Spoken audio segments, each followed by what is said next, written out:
moogtahay in maalin ay cadayda soo baxdo maalinta ugu fadliga badan ay tahay maalinta Carafa.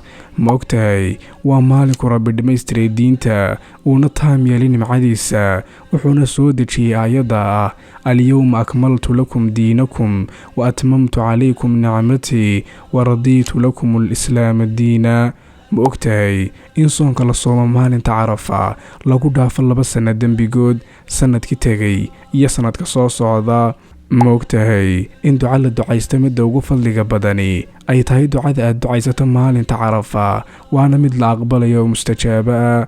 moogtahay in maalinta ugu badan adduunka ee Ilaahay addoomaha ugu badan uu ka xoreeyo naarta inay tahay maalinta Carafa.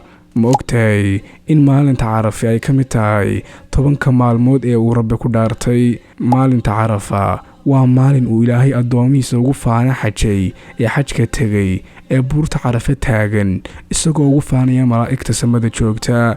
haddaba haddii la ku soo gaarsiiyey maalintan waad nasiib badan tahay ee ku ducaysa ducadan soo socota: laa ilaaha ila allah waxdahu laa shariika lah, lahu lmulk walahu alxamd wahuwa calaa kulli shayin qadiir.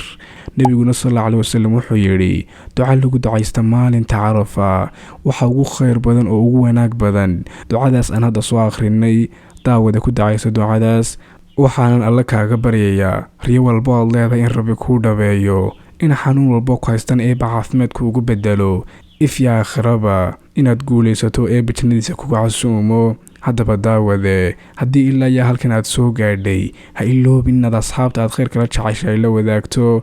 sidoo kale nagula saaxiib barteena TikTok iyo barteena YouTube.